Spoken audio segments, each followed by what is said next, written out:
Welcome to the session number 11 from the playlist of System of Particles and Rotational Motion. The topic is the angular momentum, and based on this topic I have written here 4 important points which will help us to understand this topic in brief. So angular momentum is basically the rotational analog of linear momentum, meaning that angular momentum comes into play when a body rotates or spins about an axis. This is a vector quantity and it is defined as L is equal to R cross P, where L is the angular momentum, R is the radius vector and P is the linear momentum. So if L is equal to R cross P, it means that the direction of the angular momentum is perpendicular to both the radius vector and the linear momentum. The direction of the angular momentum is perpendicular to the radius vector and it is also perpendicular to the direction of linear momentum. The magnitude of the angular momentum is equal to Rp sin theta, because the cross product of R and P will be equal to the magnitude of R multiplied by the magnitude of P into sin theta, and this is what we have studied in the chapter of vectors. So the magnitude of the angular momentum is equal to Rp sin theta, where theta is the angle between the radius vector and the direction of the linear momentum. In the vector form, the angular momentum is equal to the cross product of the radius vector and the linear momentum. And angular momentum comes into play when a body rotates or spins about an axis. This is a vector quantity and is defined by L is equal to R cross P. Now, if I differentiate this equation, that is L is equal to R cross P with respect to T, then I will get dL upon dt will be equal to D in bracket R cross P divided by dt, and I will be now using the product rule of differentiation. So this equation can further be written as R cross dP upon dt plus P cross dr upon dt. Now here dr upon dt is what? It is the linear velocity of the body or the particle. So I have substituted this value of dr upon dt by v, and dp upon dt is the rate of change of linear momentum, which is equal to the applied force. So this equation can further be written as R cross F plus mv cross v. Here I have substituted the value of the linear momentum as mv. Now here v cross v will be equal to the magnitude of v multiplied by the magnitude of v into sine theta. Now theta in this case will be equal to 0 because both the vectors are the same. So this will be equal to the value of v cross v will be equal to 0 because theta is equal to 0. So finally the rate of change of angular momentum will be equal to R cross F, because this value is equal to 0. Now R cross F is the net torque acting on that body or the particle.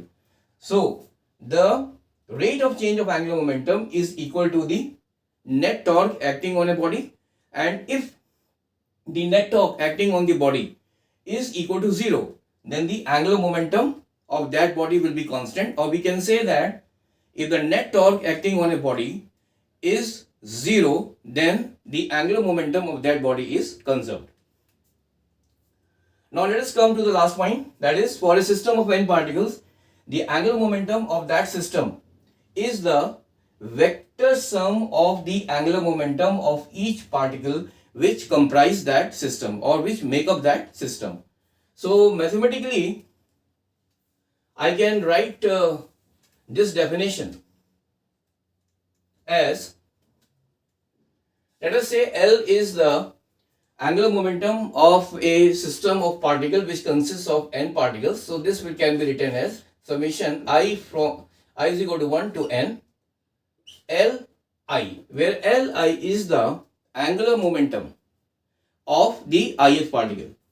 So the angular momentum of a system of n particles can be written as summation from I is equal to 1 to n of Li, where Li is the angular momentum of the ith particle.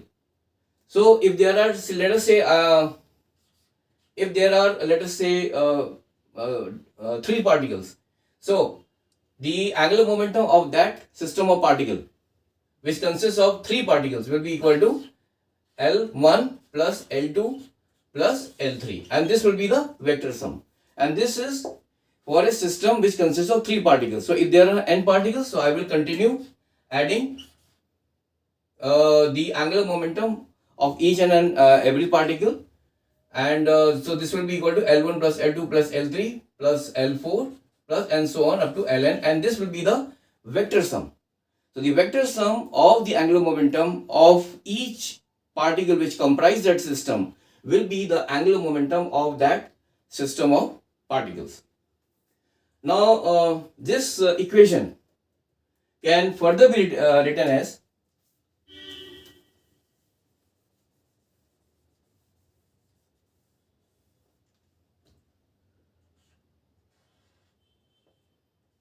L will be equal to the summation I is equal to 1 from I is equal to 1 to I is equal to n, and this will be equal to Ri cross Pi, because L, that is angular momentum of a body or a particle, this is equal to R cross P. So I have simply substituted the value of Li as Ri cross Pi. So the angular momentum of a system of particle which consists of n particles can be written as L is equal to summation I is equal to 1 to I is equal to n Li, where Li is the angular momentum of the ith particle, and the angular momentum of a system of particle is the vector sum of the angular momentum of each and every particle which make up that system. And this equation can further be written as L is equal to summation I is equal to 1 to I is equal to n Ri cross Pi. So in the next session now I will be coming up with a question which will be based from the topic of torque, and so till then have a nice day. Bye.